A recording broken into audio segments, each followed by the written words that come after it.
the opportunity to be a part of it today. We're excited to share some information with you.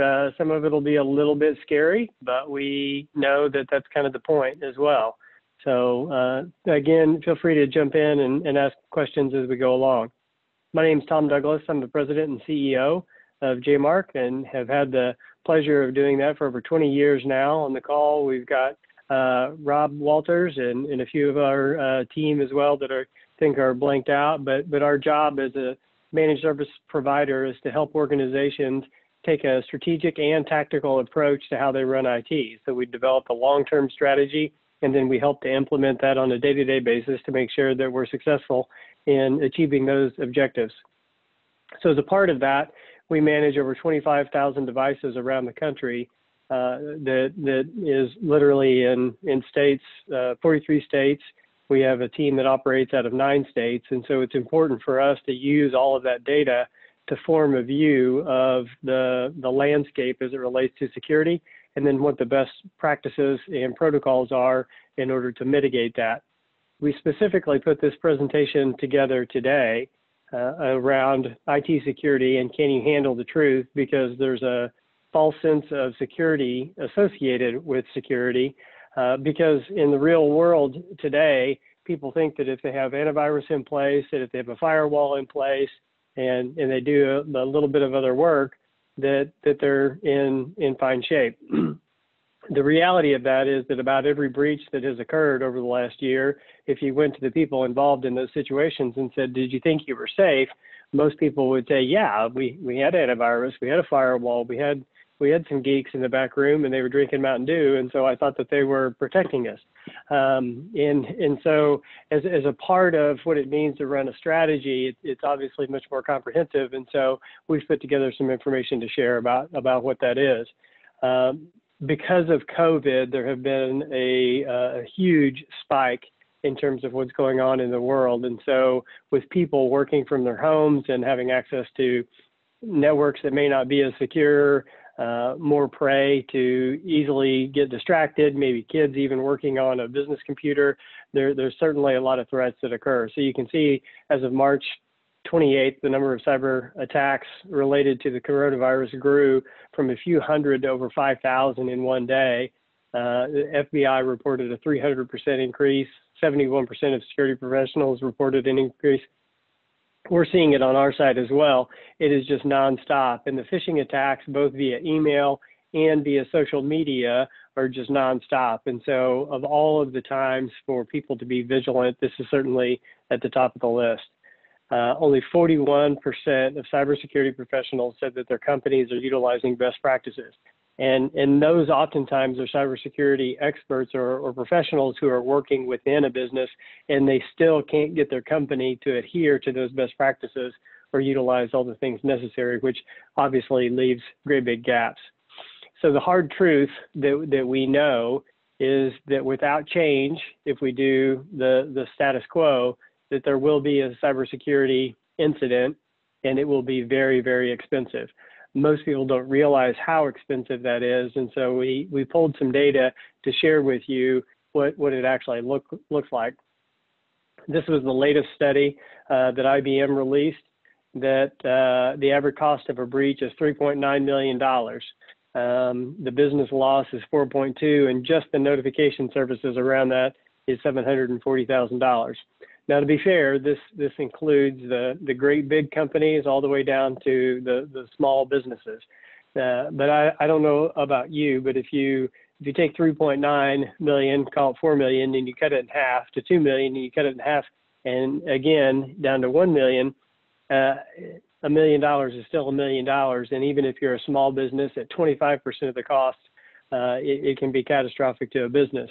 Some startling facts around that is that something around 60% of businesses that go through a major data breach never make it. They don't make it 6 months in service beyond that, because they don't have the right protections and the capabilities in place to respond to a security breach. And so when we think about the threat landscape, it's really, is your business going to survive in the future if you don't take the proper precautions? And so we wanted to make sure that we were hitting this hard and sharing the facts around it.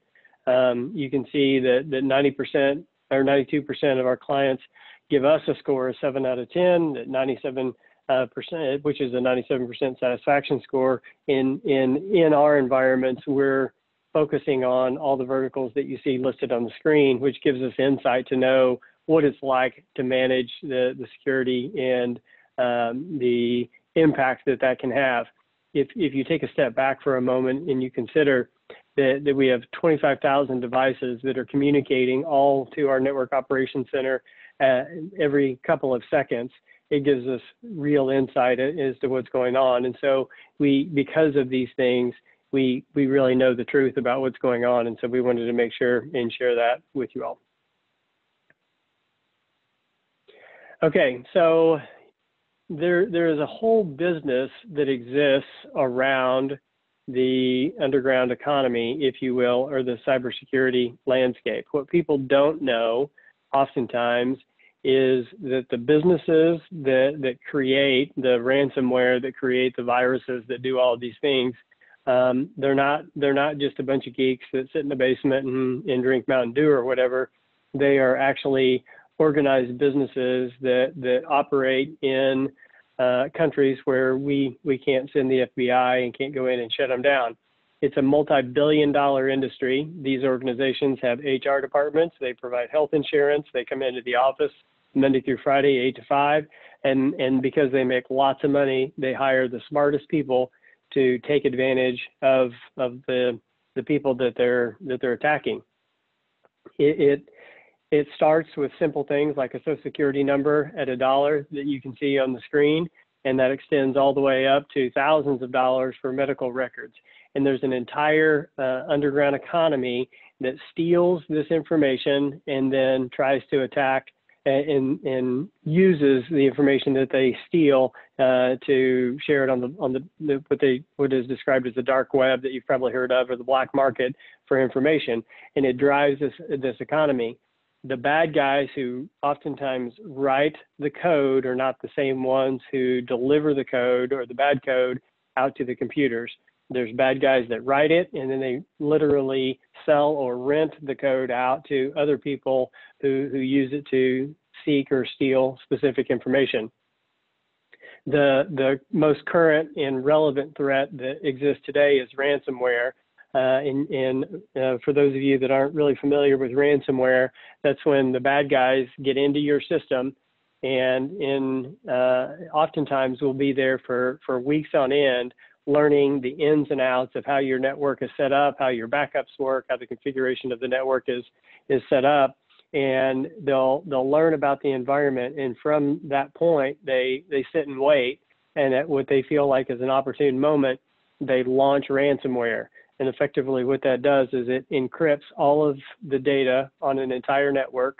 We got pulled into a situation where there was an organization that had about 500 computers around the country in many, many servers. Someone clicked on the bad information and executed that on a Friday afternoon, and by Monday morning, the entire organization was shut down. So they can execute very quickly. And once they have all of the data encrypted on all the computers, a message pops up that says that you can't have access to your data unless you pay X amount of money and you send it via Bitcoin, which means effectively that it's untraceable. So the FBI or whomever can't go find where it is.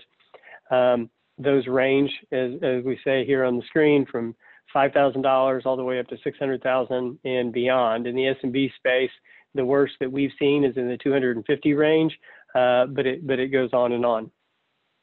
So as we progress from what is the threat into how do we start to mitigate that, it's important to get an appreciation for the costs and investments associated with that.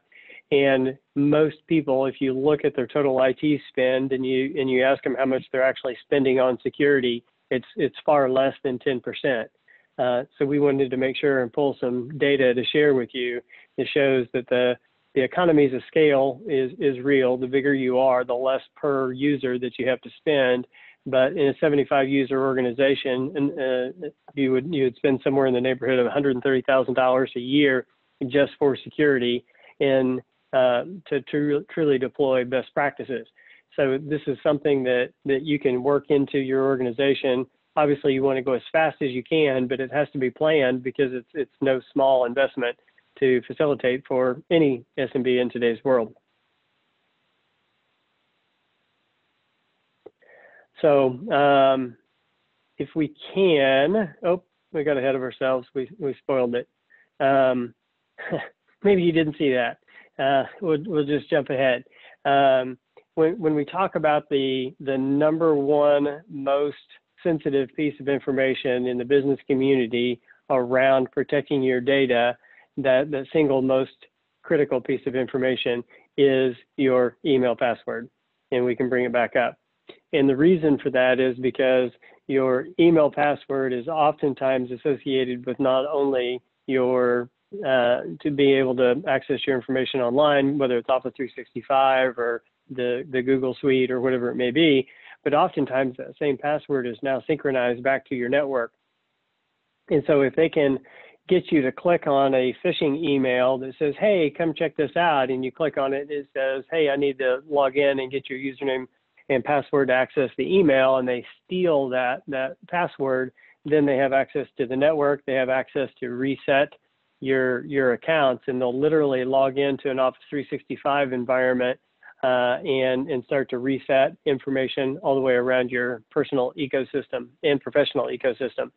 So once they get access to your email, obviously they've got your whole address book, so they can send emails to your family members and friends and say, hey, check out this link. And then they're pushing the bad code into your family and friends environment. They get access to legal and accounting and medical records, because oftentimes people have a tendency to use the same password or a similar password in their email environment as they do in other websites. So from all of the history that they see in your email, they can see who you correspond with or what websites you go to, what banks you go to from a financial institution's perspective. And all they have to do once they have your email is to go to the website and say, hey, I want to reset my password.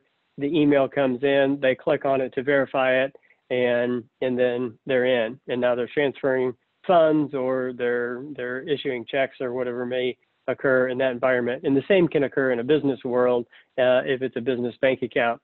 And so we'll talk a little bit about what it takes to do that.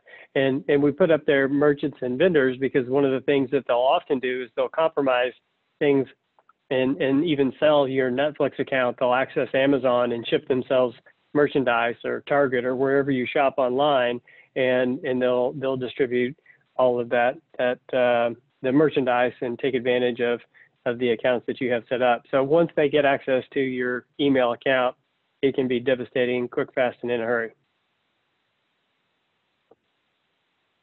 So as we talk about what it means to actually protect your environment, one of the most important things that we have to do is to define a security owner.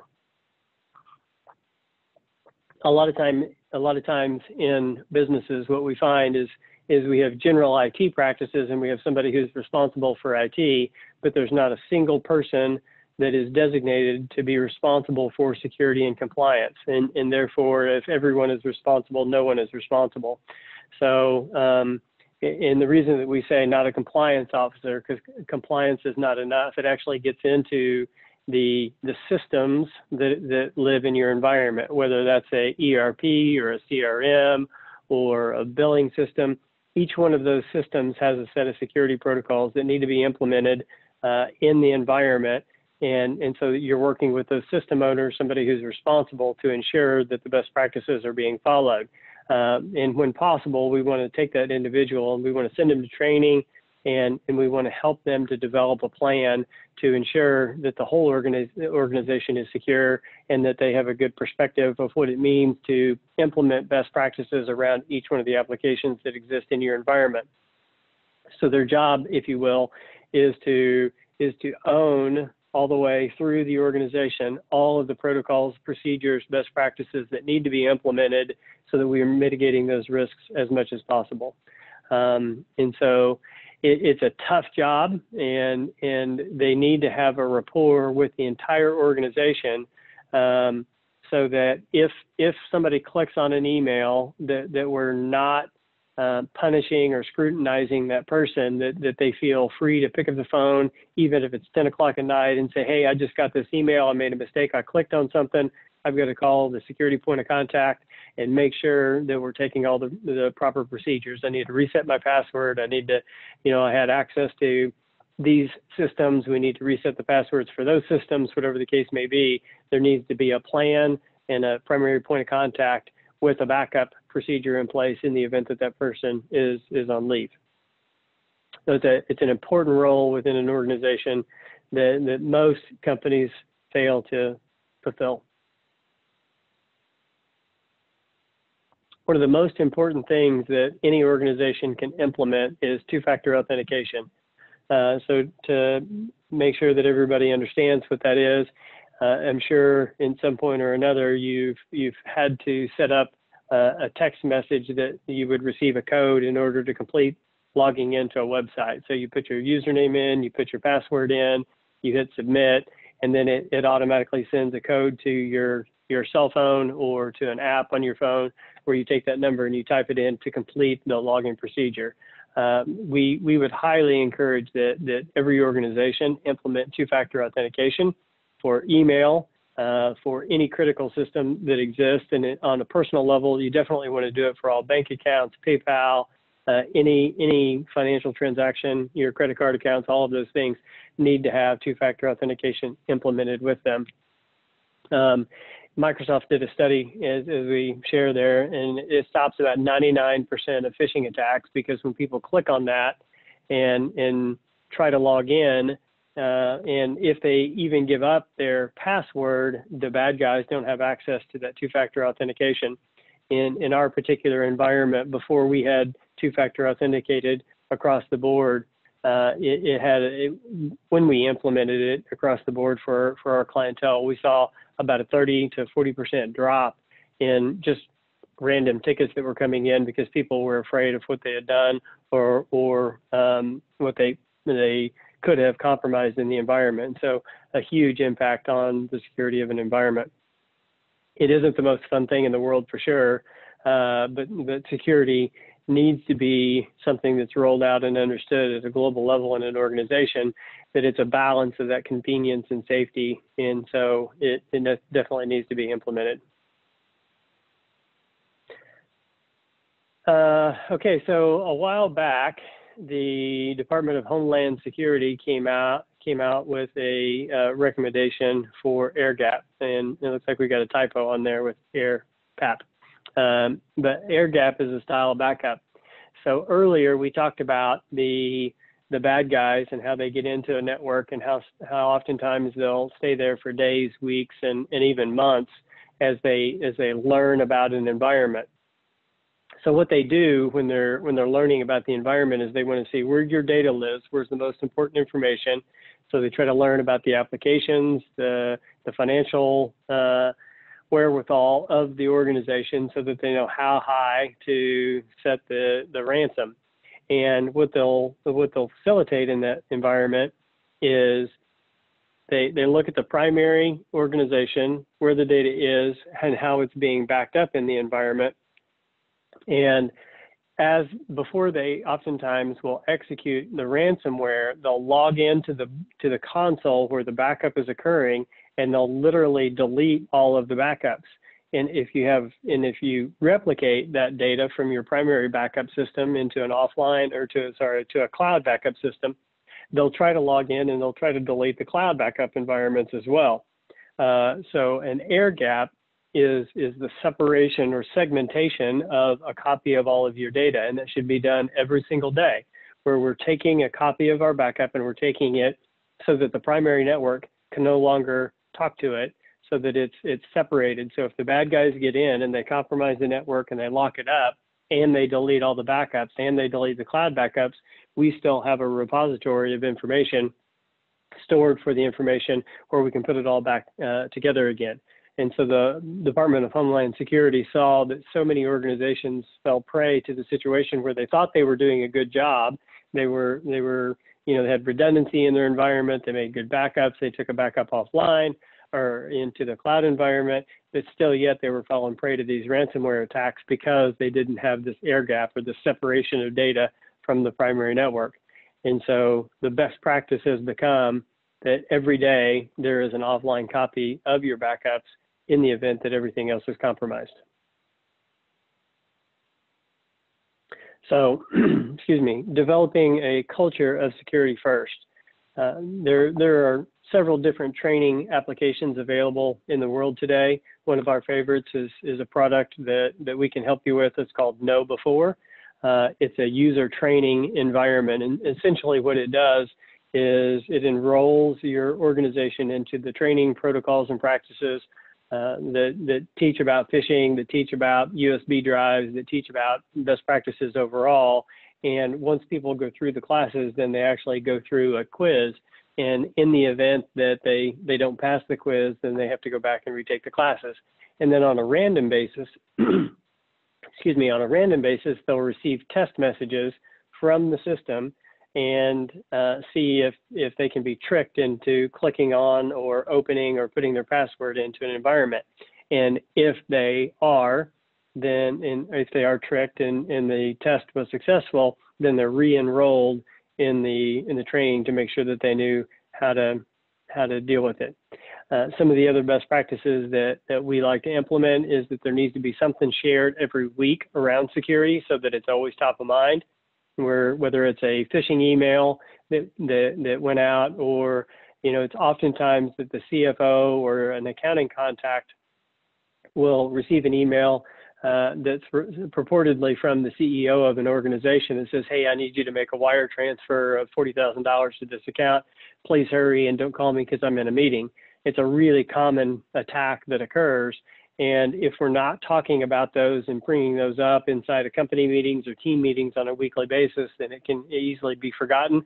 So as these attacks occur, it's a great idea to bring those up and share that with everyone just so that they see. Another common attack that occurs on a probably semi-regular basis is it's a similar message that comes from a department head and says, hey, can you go out and buy a whole bunch of gift cards and we'll reimburse you and mail them to this address for this person because we're doing a giveaway or whatever it may be. And there may be hundreds of dollars in gift cards that people are buying. And we've had several people that have called and said, hey, I had this happen, what do I do? And once they're mailed, there is nothing that can be done. It's all over. And so you just have to make sure that you're taking that to the front of the company on a regular basis. And again, we don't want to shame users. We want to make sure that from a global perspective, that when things happen, that we're encouraging people to step forward and say, yeah, I goofed, sorry, help me. We don't want to shame them. We've heard of some organizations that go so far as to create policies that if people fall prey to attack 2 or 3 times, then it's grounds for termination. And so then you have people that are scared that they're going to get written up or that they're going to be, kind of shamed inside the company. And we think that is bad behavior, that while we don't want to make it okay to fall prey to those things, we also don't want to make it not okay to raise your hand and say, hey, I made a mistake, I fell victim to one of these things. And so we just have to create a culture within the organization that it's security first, and we all make mistakes. So if you do, raise your hand.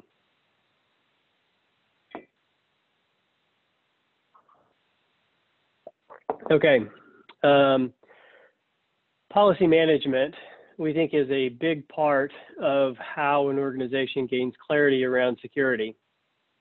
So whether you're responsible for IT or IT rolls up to you, or you're a CIO in an organization, whatever the role is, one of the main reasons that CIOs get fired is because there is a lack of clarity in what is expected at the executive team or the board level of an organization versus what's actually happening down on what I'll call boots on the street. And what I mean by that is that if your business continuity plan is developed so that you're taking backups every single day and on a weekly basis, and everything seems to be good, but when you get ready to execute that, it takes 3 days to put the network back together because it's never been tested, verified, and you never had a conversation as an executive team around why and how long should it take to recover an environment, then it can create major challenges. So a real life example, when you break it down, nobody really cares about backups. They only care about the recoverability of the environment. So the real life example is backups are working like they're supposed to. The server crashes and we need to recover the environment, and it takes us 3 days to get it back and running again. But the executive team and the president of the company thought that they should be able to get up and operational in 3 or 4 hours. So there's this major discrepancy in what IT is delivering and what the expectations are. And so we have to have a conversation about recovery time objectives to make sure that there's alignment within the environment around the backups versus the recovery. As we back into all of those things, that is all set through the policies that exist within the environment. So if we could go back one slide prior to this one, we want to make sure that we're reviewing the policies and the cadence with the risks, and we're setting clear expectations within the environment. And so by having the conversations at the leadership level and the IT level, we're aligning the governance and the expectations for IT to be successful, and we understand the investments, because the choices that have to be made in those situations are, hey, I want a 4-hour recovery. Okay, no problem. That costs $100,000. Well, I don't want to spend $100,000 on my backup. So it's like, okay, well, we can do it in 8 hours for $25,000. Is that okay? Yeah, that's an acceptable solution. So we're going to go with that. And so that's what helps to drive that clarity. But then we put the policy management in place that helps to set the expectations all the way through. So IT has a set of policies and procedures and expectations that they are expected to execute against, and they've got the guidance and governance necessary to create the clarity and alignment and keep the CIO ad hoc. So we do that through policy management as a service, where we help to write those policies, and we help our clients to have the documents, procedures in place in order to execute against those expectations. Okay. So as we progress that, and we start to break that down into the next level. So you've got the procedures that are written for individuals, and then we've got the technical procedures that happen on the network, and that takes place in the form of group policies. So it's the rules in which the network follows in order to deliver the outcomes that the organization sets. So it's the geeky things that happen on the back end, and they should match the organizational policies. So as an example, if your organization's policies are that every 30 days we're going to reset our passwords, then we go to the computer network and we say every 30 days we have to make sure that we're resetting the passwords. And so we're driving that clarity all the way through. And so it's a lengthy and not simple conversation to make those decisions, and then it has to be implemented, tested, and verified, all the way down to making sure that we're verifying what it takes to recover the backups. Again, we don't care about backups, we just care about recoverability. So if we're not doing a test from time to time to make sure that we said we wanted to be able to recover in 8 hours, well, let's do a test and make sure that we can actually deliver on that expectation. And so we're matching the expectations of the organization with the actual outcomes that occur in the network. When it comes to Office 365 or Google, we want to marry those policies, whether it's two-factor authentication or other verification capabilities, single sign-on, and those are implemented all the way through. We also recommend in Office 365, there's a setting that is the geo-blocking.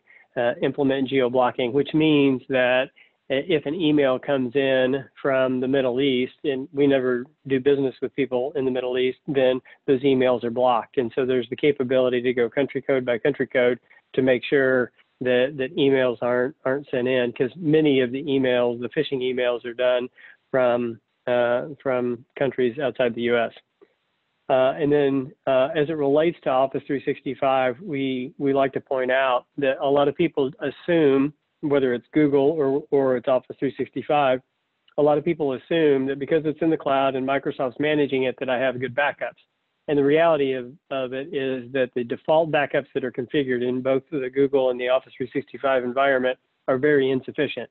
If you needed to go back 3 weeks and recover an email that you accidentally deleted, that wouldn't be possible. And so you have to go through and you have to take the time to evaluate the configuration and sometimes implement third-party tools in order to properly back up Office 365.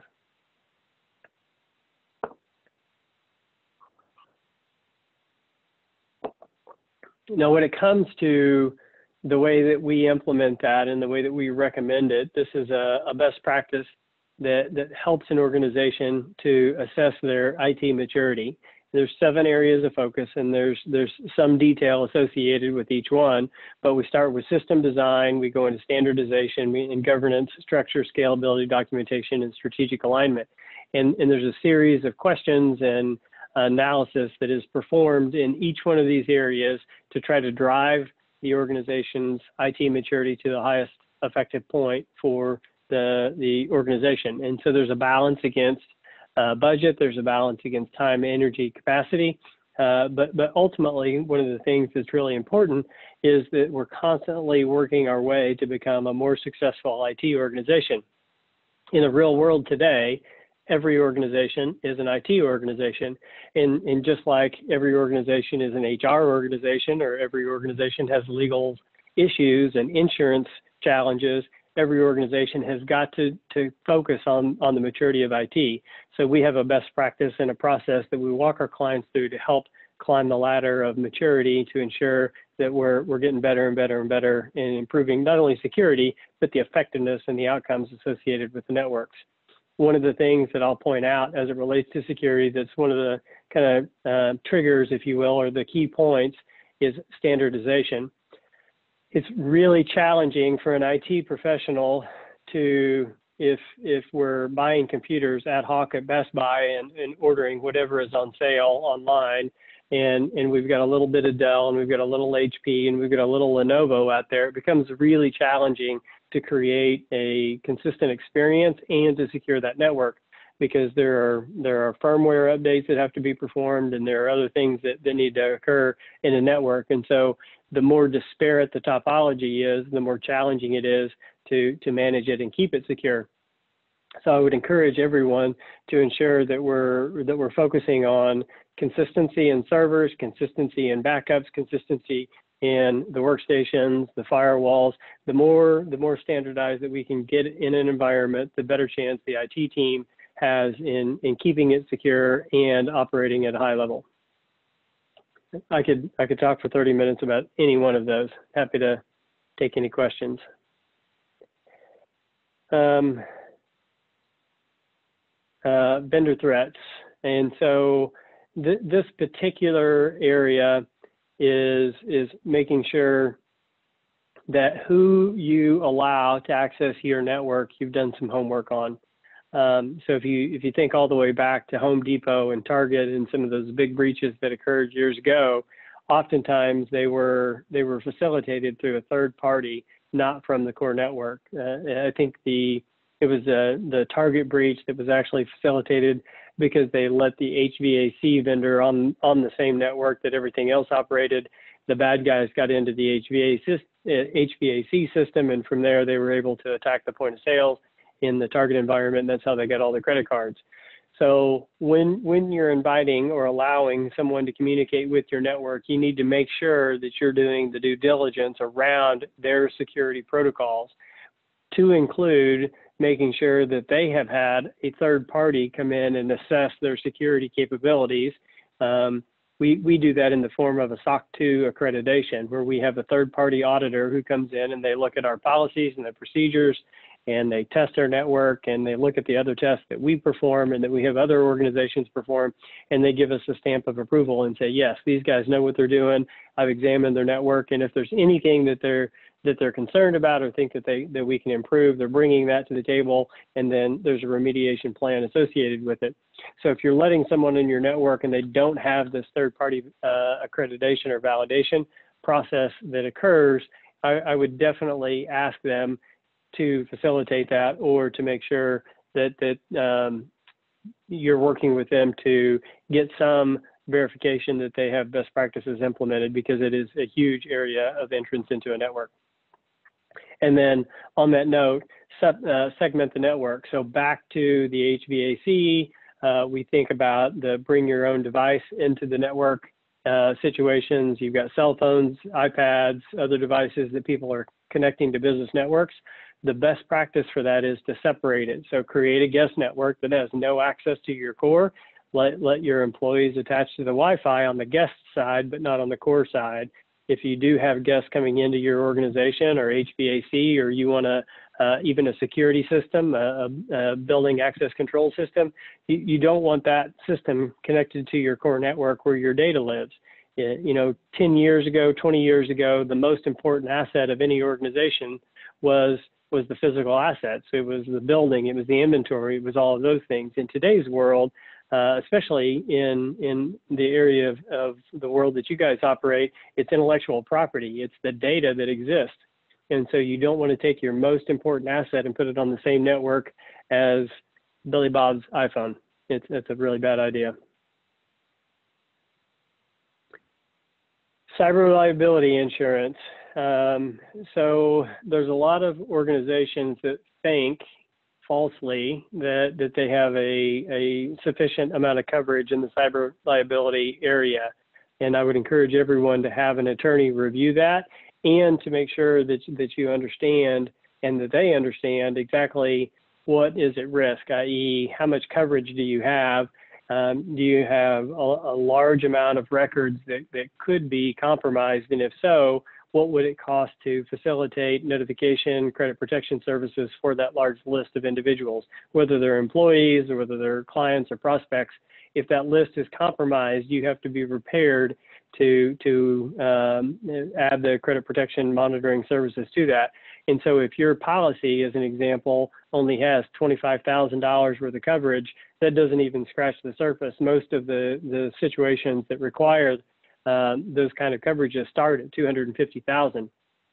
And so when you're reviewing it, don't assume because your insurance agent is coming in and saying, yeah, as a part of our E&O, oh, by the way, it comes with a cyber liability policy. And it's like, yay, high five. No, that's not it. You need to go through the same scrutiny on your cyber policy that you would go through on your health policy to walk through the different scenarios and understand what it means.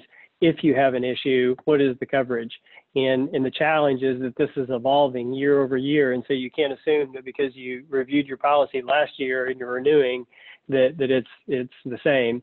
It's literally not, because in their declaration pages, they're including and excluding things all the time because it's moving so fast and the threats are so large.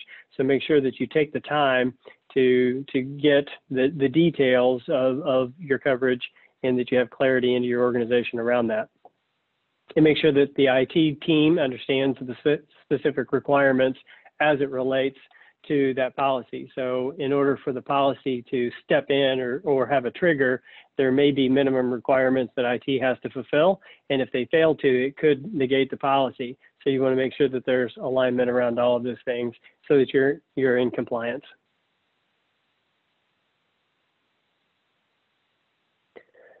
So this is a little bit of a visual to kind of show all the things that are involved and where they live. So infrastructure management and monitoring. So there's the implementation of best practices and then the ongoing management of those. And then you have to monitor it to make sure that it's working. There's scripts and automation that have to occur. Updates are a really, really big area. So if you're not doing Windows updates, Adobe updates, Java updates, all of those things, then it's a big deal. The problem is that if you're not actually taking it to the next level and hardening the network, then you're still left open to threats. So it's not enough anymore just to load the updates. There's extra scripts and automation that needs to be done to ensure that you've got everything locked down the way that you're supposed to.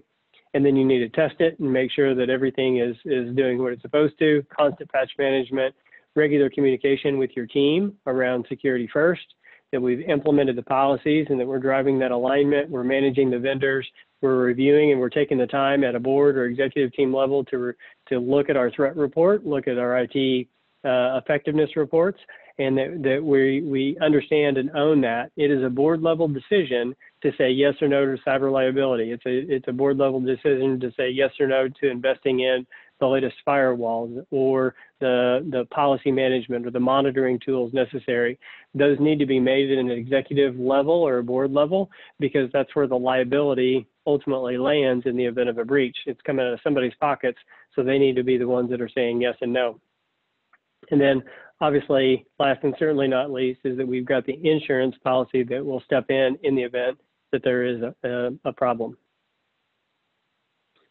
So we put together just a real fast checklist that we wanted to make sure and share with you, that's, you know, define the security manager in your business that understands the network, the servers, the applications, the users, the cloud environments, if that's applicable. There's a password management with two-factor authentication in place. User training is going on. Real and managed firewall. So it's one thing to leave a firewall sitting on your network, but if it's not updated literally daily, then it will quickly be out of date. So you have to have a management agreement around that. Patch management is in place for both Microsoft and third parties. The backups are monitored, and you've got air gaps in those that you're standardizing, aligning the policies, and that you've got the network level, not just computer level, antivirus and anti-malware.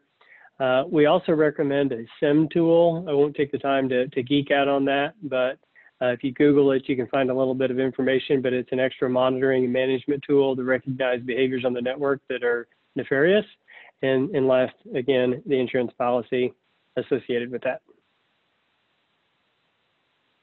So we have built a set of processes that I think we're running a little bit short on time, and we wanted to leave some time for questions if there are any. But we have built it like there's the foundation of IT, kind of the minimum right to play as it relates to any organization being able to play in the IT world. And that's all the things that you think of. They fix stuff, they take care of backups and the passwords and printer issues, whatever it may be. That's kind of the foundation of IT overall. But if we start to step up beyond that, then we get into what JMARK believes is kind of the middle of the road. You can go ahead.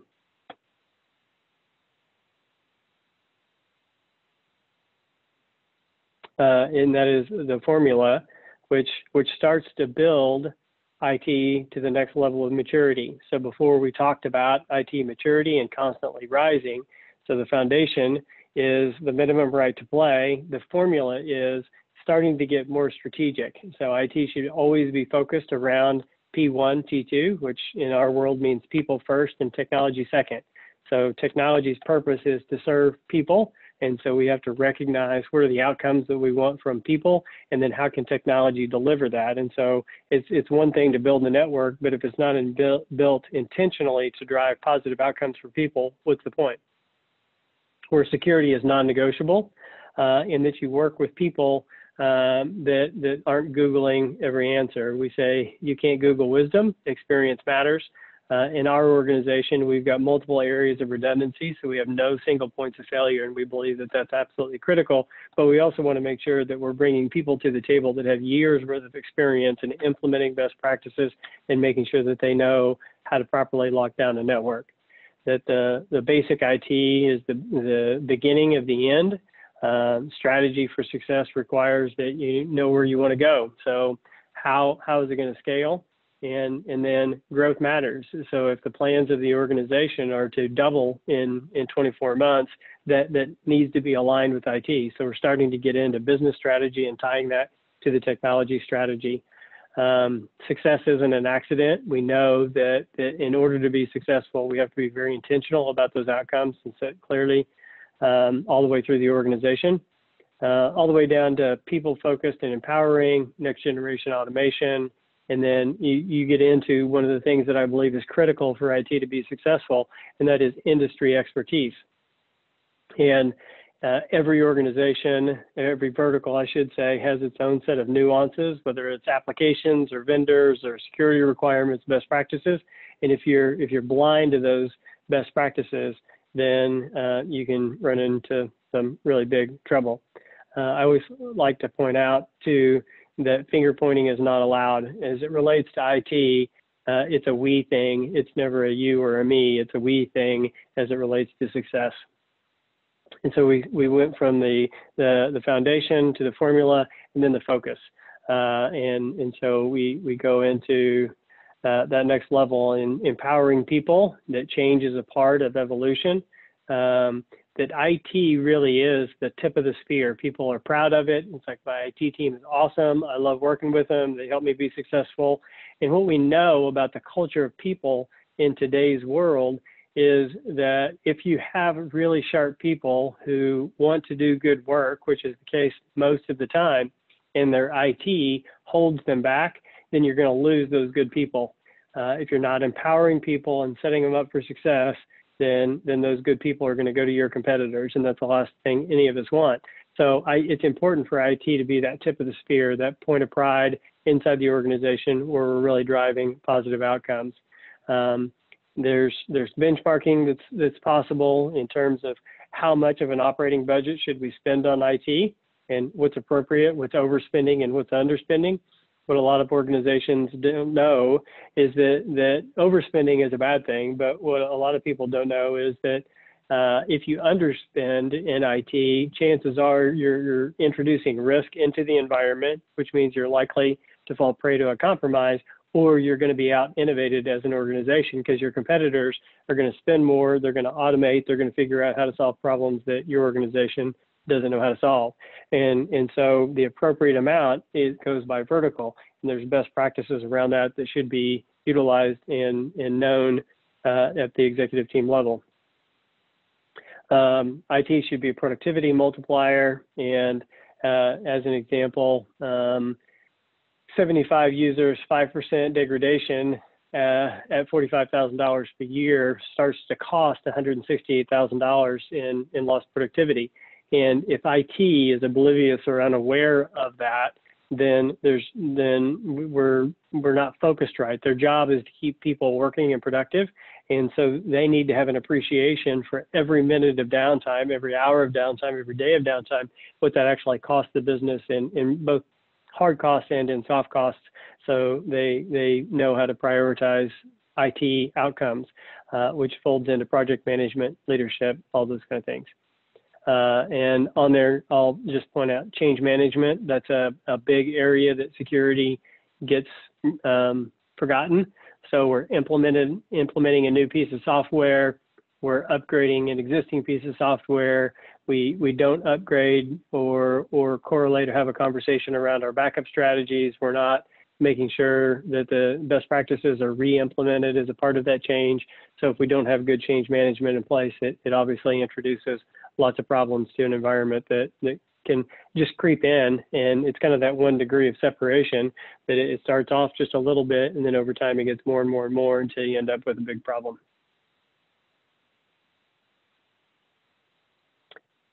And that is all we have for you. So I know I threw out a whole ton of information. Hopefully it was helpful for you, and would love to have any questions that you may have around security or anything that I have shared with you today as it relates to best practices in IT, and hopefully scaring you a little bit so that we change some things on the back end in our attitudes.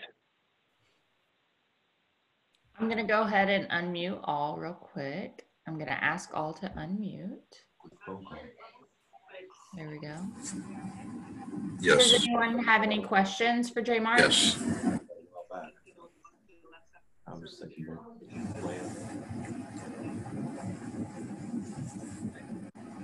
I heard a yes. Right. Well, here's a big